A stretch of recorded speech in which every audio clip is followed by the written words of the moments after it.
Hello, welcome to the Other Goddess podcast with spiritual detective Dr. Joanna Kujawa and its motto, if you want to be spiritual, ask difficult questions.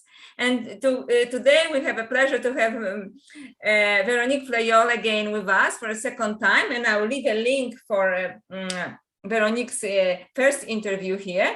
And today we are going to talk about cultural love, women troubadours in southern France, and if we have a little bit of time, about Black Madonnas as well. Hi, Veronique, how are you? Bonjour. Bonjour, bonjour. Pleased to be with you again. Yes, I'm so glad. I'm fine. Because Veronique is also a tour guide and lecturer, and I heavily relied on her opinion when I was writing my book, which is now going to be out, The Other Goddess, Mary Magdalene and the Goddesses of Eros and Secret Knowledge, because I wanted to have a clear opinion about the tradition of Mary Magdalene in southern France. And it is so heavily covered up with opinions and legends and stories, and Veronique was very knowledgeable. You know, she made a clear distinction between the Cathar tradition and the Provençal tradition. So I was very impressed with this. So now we are coming back to both actually Provence and a little bit of a Cathar tradition as well, as we are talking about women troubadours and courtly love. But Veronique, when we talk about women troubadours and courtly love in southern France, and we are talking about 13th century, right? 13th century? 12th century, yes. 12th Mostly century. 12th century, yeah. So when I was studying medieval history and medieval philosophy, we're always talking about the 12th century Renaissance, because we always talk about Renaissance in the 14th, 15th century, but we're saying that in France, especially in southern France, there was a different form of Renaissance, an early Renaissance, and that took place in southern France. And it also, expressed itself through the idea of romantic, for the first time, some scholars argue romantic love and courtly love. So Veronique, could you tell us what happened in southern France to start this Renaissance that gave women rights and, actually sponsored women artists and so on? Yeah, the situation historically talking, the situation in south of France was totally different from the other part of France. North of France was French, was a French kingdom, but in south of France we were not French until we became French at the 15th century in 1480. But at this time in Middle Ages, early Middle Ages, we were Italian and we were called Provençal, which is now we have the word Occitan. So Occitania was the old Provençal country, and we were Italian. Most of the territory was under the protection of our Count of Provence. These counts of Provence were kings of Naples, king of Sicily, and also at the title of kings of Jerusalem. And the life was totally different here, and mostly in southwest of France, in the region of Toulouse, Carcassonne, this part of Occitania. They had a very special way of life, we can say, and the situation financially and economically and politically was very good, and so in fact these people could develop and could go further to art and to literature, poetry, and they developed this idea to focus on art and to a very special way of living. And this kind of way we call now courtly love, and they were courts of love at this time. And the most important was the one held by the so-called Aliénor of Aquitaine. Aliénor was in the region of Aquitaine at this time, and she's one of the first women to create these courts of love. And because of that, you know, this very special way of living, this very special culture could develop. And we had what we know, we know these troubadours, and also these women troubadours. We call them, in this is an Occitan word, we call them Troubaritz. Troubaritz, where the women troubadours. Women troubadours, yes. So Eleanor of Aquitaine is my favorite as well, because she was a very unusual woman for her times, very powerful woman. And as much as I know from history, she was highly intelligent, she was very self-assured, and also, you know, because she inherited the huge country of Aquitaine, because I think she didn't have any brothers, right? So then she as a woman, she could, and she was a wife of a French king, and then she was a wife of a English king, and she went on a crusades, and you know, like a very impressive lady.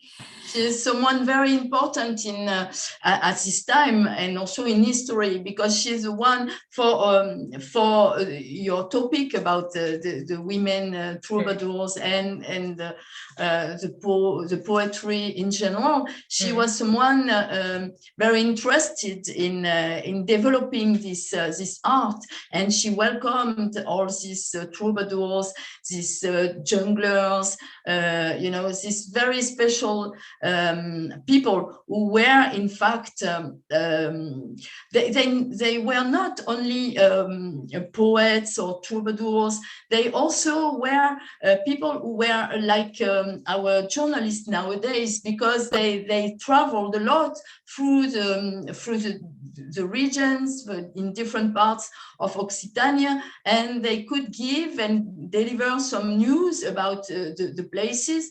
And this was very important, especially during the Crusades, the Albigensian Crusades, because they were very close to the population. They were also working with, and they were protected by the lords of the region, and they could deliver some messages. And we know that some of the poems they have written are coded with different messages in order to deliver messages, secret messages about the Crusades, about the fact where the Cathars were, and so on. So this is very interesting. Yes, and thank you. I didn't know that. So just for viewers, so the Albigensian Crusade took place in the 13th century, and it was against the Cathars in southern France, who had different beliefs from Christian beliefs from that of the Catholic Church. So Albigensian Crusade was against the Cathars, and eventually they were all basically. That's yes, that's exactly that's the first and unique time in history that we had a crusade, a Christian between against Christians. And that's very special. They were. These people were a little bit apart. They decided to create another church closer to the first teachings of Jesus and Mary Magdalene. And they were, of course, at the very beginning, they could do it because, you know, the Pope didn't think that this movement could be so important. But little by little, because they gathered a lot of people around them, they became dangerous. And then that's why Innocent III, the Pope, decided to make these crusades to kill them and to make them come back to the Roman Catholic Church. That's right. And also, just from historical point of view, part of the crusade was not only from Rome, but was also from France, which now we would say northern France, right? Because I know that the northern French lords were very jealous of the prosperity and culture of southern France, right? So they thought, oh, we could conquer it, and we could have all this wealth, and we could have all this culture. And also they were very poor because they came back from one of the crusades, and they didn't have any money anymore. Yeah. And so these lords from north of France were involved, and Simon de Montfort was the one at the head of the Crusaders. Proposed them to come for 40 days each for 40 days.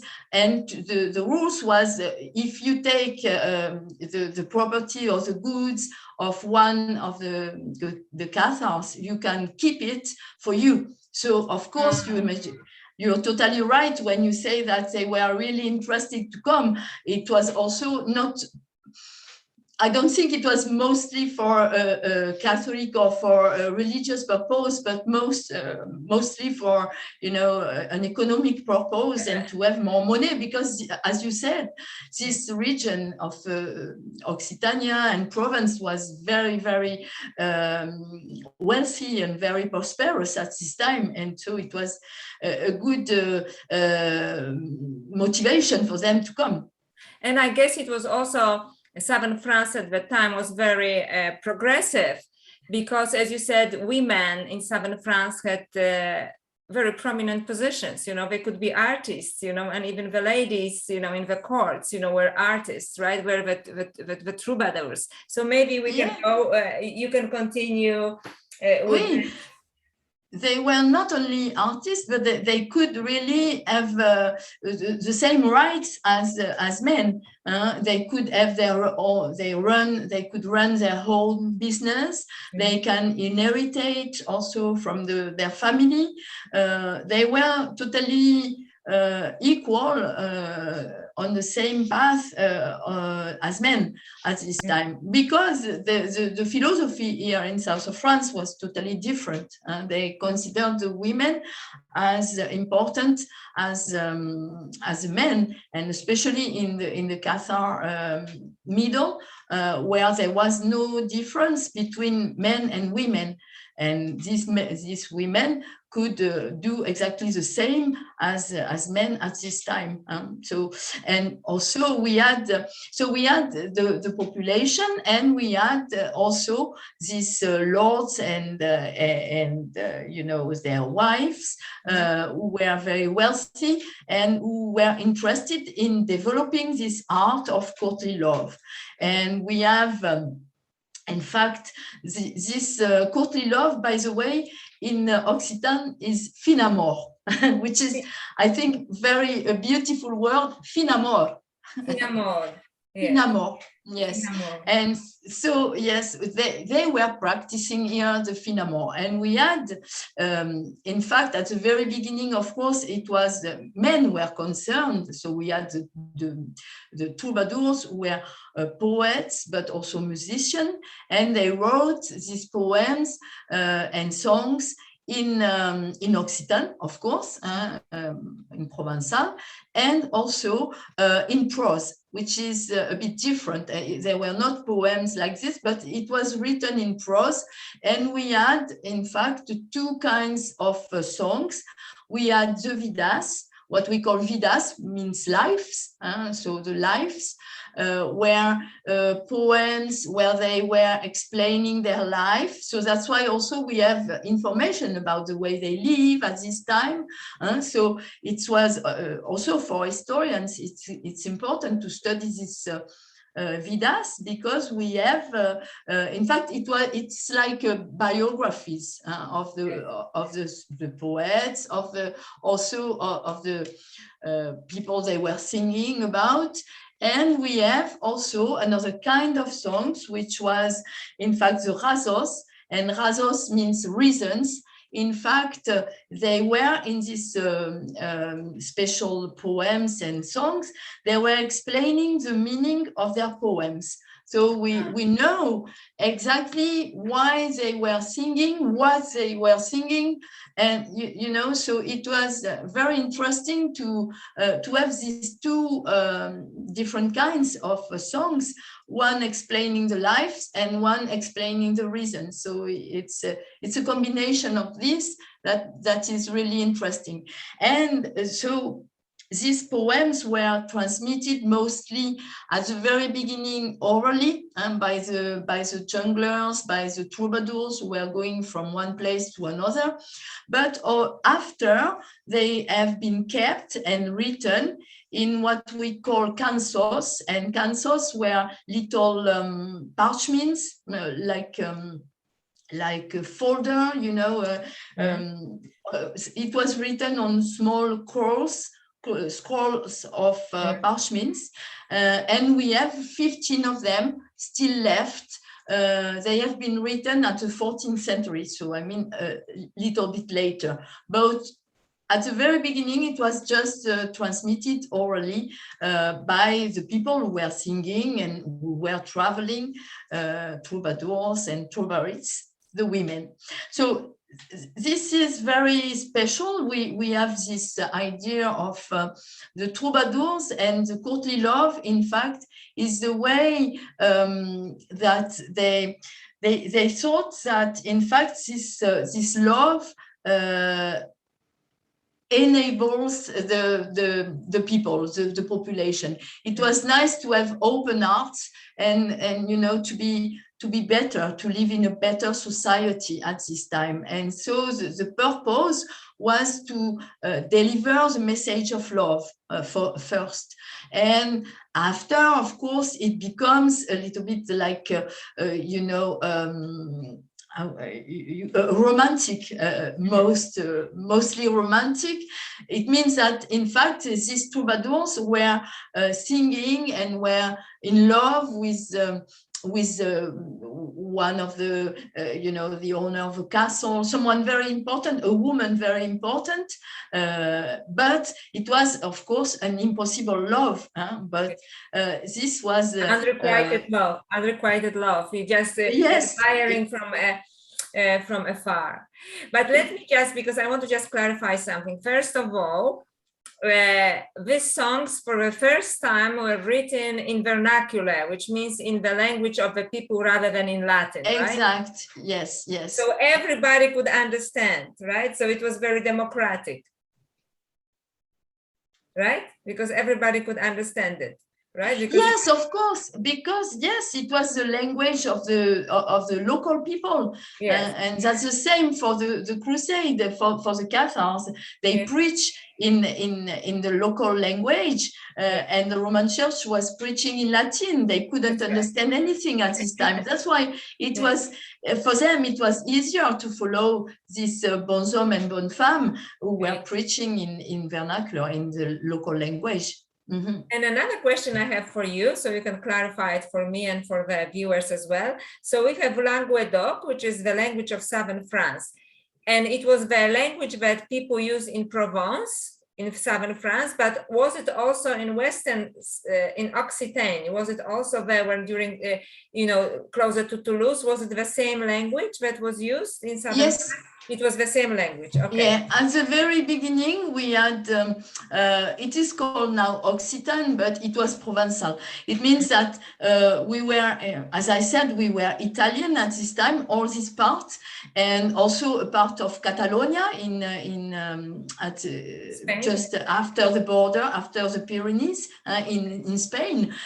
All this was belonging to the Italian kings, and we had this language which was called Provençal, and then after we made a difference between, but it's later. Now we have the Provençal and the Occitan, but at the very beginning it was the same language. And when I go to Toulouse or to this part, and I can easily understand them, and when I speak it, because I have the great pleasure to still be able to speak this traditional language, we can easily understand each other. There's just a few differences because of the locations, but it's the same everywhere. But the language was the Provençal, yes. Mm-hmm. Oh, I love it. And so I love this time in French history, especially southern France, because once I had a professor who was telling us, you know, at the University of Toronto, that southern France was then culturally and it was so wealthy, like when California at its peak, you know, when all the artists were going, you know, and it was very wealthy and women had rights and so on. But I'm not sure if I'm correct here. Please correct me if I'm wrong. I think we have about 20 women troubadours from that time. Is it right? 17, yes, precisely. 17, okay, thank 17. You. No more than 20 for sure, but they said 17 women Troubaritz. and they have been popular between 1170 and 1240. That's the period where this courtly love transmitted by men or women was the most important, because after we in fact this disappeared little by little, and especially for the women because of the Crusades, because of the Albigensian Crusade. And this is one of the reasons why the Troubaritz have been so in fact very few of them, 17, it's really very few. And because the social position of the women totally changed after with the Crusades. They became again under the authority of their father, of their husband after, and so this was more difficult. And also during the Crusades, they had to protect themselves and to save their lives, and they didn't have time to, to compose the poems or vidas, or yes, the most important was to save your skin at this time, so it was different. But I want to mention that in fact 17 Troubaritz, and they produced in fact they have found 34 poems of them from these women, which is a little bit more than 1% of the total production of the troubadours, of the lyrics and poems and so on, which is a very, very few. Very, very few. And my question is just to, untangle the whole story, because there's not much of value written in English about it, so that's why I'm taking advantage here of your presence.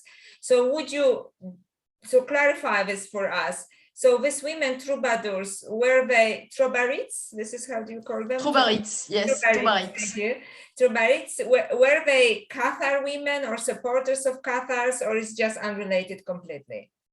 No, they were supportive. They because they had a very important social position. They were the ladies of the lords, and these lords were also very close to the Cathar community. They were sheltering them, protecting them from the Crusaders, and these women also were on their sides. They have always been welcoming them in their castles, in their places. And for instance, in Las Tours, we have one woman who is very famous in one of the 4 castles in Las Tours. She's called the She-Wolf, and she was in fact someone who really took care about the Cathars when the community was in danger. She welcomed them in their castles, and she negotiated with Simon de Montfort. She was a very, very strong woman for this time. She-Wolf, right? She was called. Yes. Definitely a strong woman. Yes. And beautiful women, as that's what they say. That's what they say. Fantastic.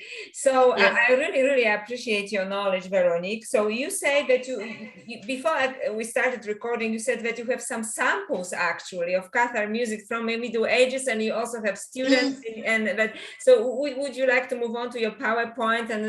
And I'm just so excited. Yes, of course I can share. So I have also I have a poem I can read, or it's a poem from from courtly love, from the Troubaritz. So yes, I can share my screen and maybe read you this poem, which is called Beleu, and Beleu means maybe. So you have here, in fact, the translation. I put the translation in English, so you can know a little bit about what this poem is about. So of course it's a poem of love. So it's called Beleu. Beleu, Beleu, un ser luciren tuteidos, la sorga d'amor que la música ha delurada. Un ser esperirà, beleu, per tu tei dos, la sinfonia che di mon ama tei donada. Beleu veiràs lo meus plors risolents, car morirà lo radios andante. Oh, cant, sempre escanti e sempre renescent, come la giscle ardent d'un grifol sur lo vent. Beleu veràs a la sorga embreganta, e beleu a la vez sauràs, oh mon amour, como taime, beleu. Wow, I love it. I love This it. this is very moving. It gives me goosebumps, you know, because it's so beautiful. And you know what I want to tell, it's when you speak Occitan, you speak another language. You speak the language of you speak the language of your heart, and every word, excuse me,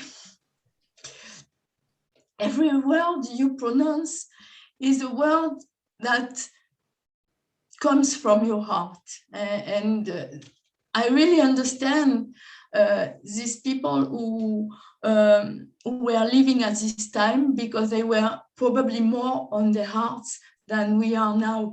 And it's really very important for me. And it's filled with such longing also, right? It's such a longing.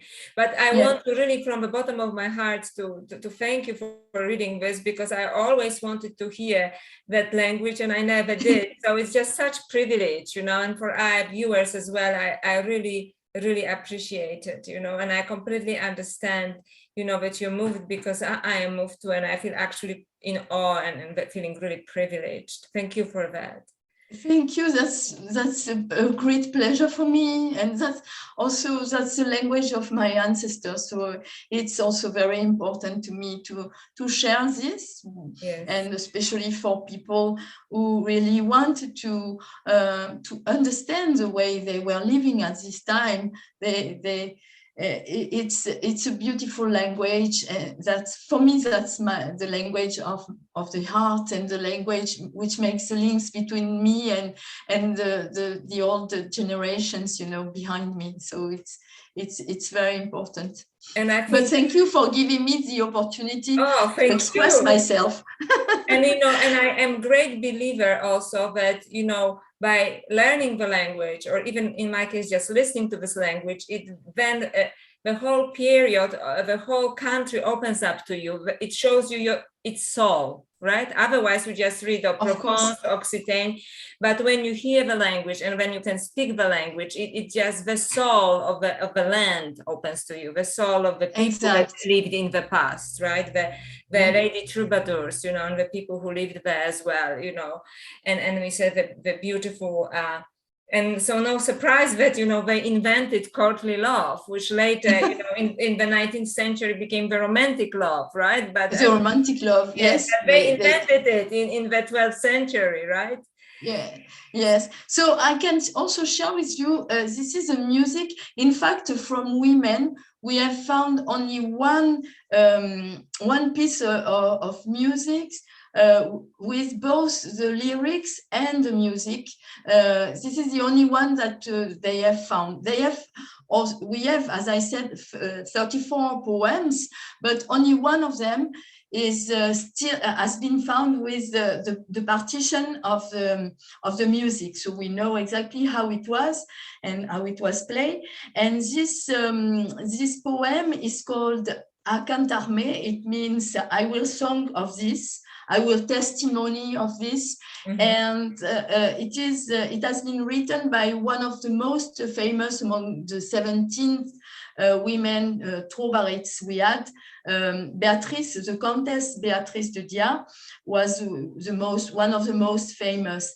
And in fact, she was married to Guillaume de Poitiers, but she was in love with the Lord of Orange, which is a place in south of France. She was in love with him, and so she wrote a lot of poems focus on this impossible love. So the one we have here kept is the one in Occitan with I think here I can as this is okay. Voila, I just put my full screen, and so you can hear. This is you have the. It's just a little part of the song.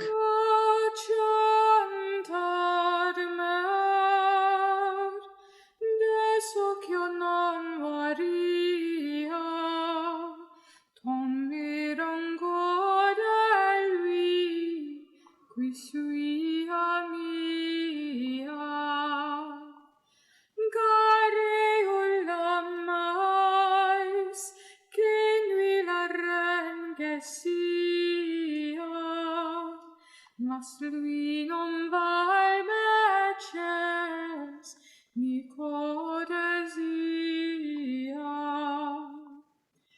ni nobilitats, ni mos prats, ni mos sens, catres in sui enganara et traia, conde gresese ofos,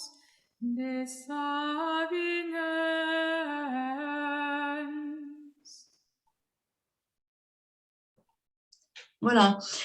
And here we have Noémie Hulleri with, we can say, a female troubadour with a female tamburinaire.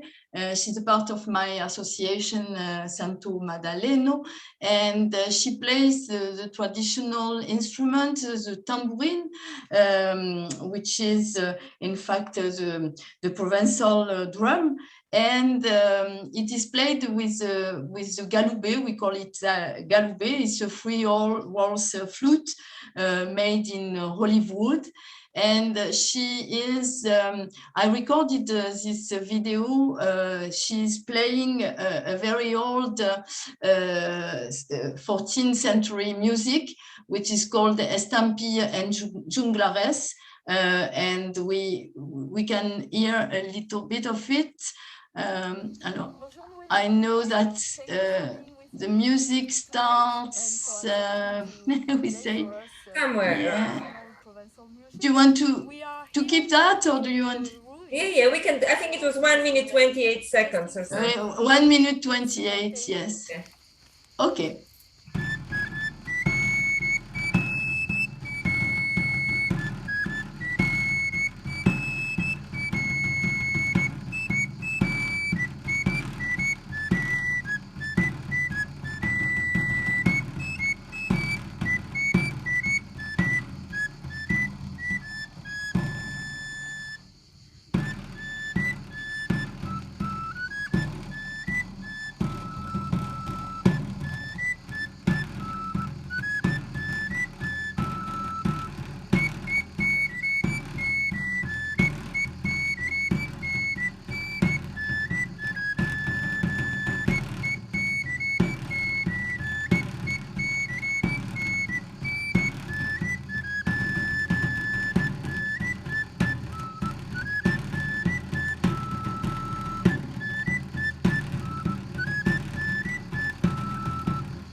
Bravo. Thank you so much. Thank you for this. So is there this kind of tradition, because I see this young, musician here that works with you, some sense of preservation of this culture, from inside of course. Yeah. we are very proud of it, and it's and it's very nice to have to see that we have young people with us with this association we founded this year. It's 40 years ago.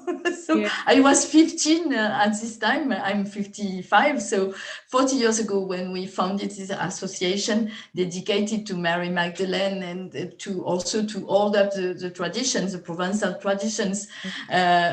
We are very proud to have this young people. She's not alone, but she's one of the most gifted, we can say, and we are very happy because it's nice to follow this tradition of courtly love, of the old traditional language. We share that with great pleasure with all the people. Yes.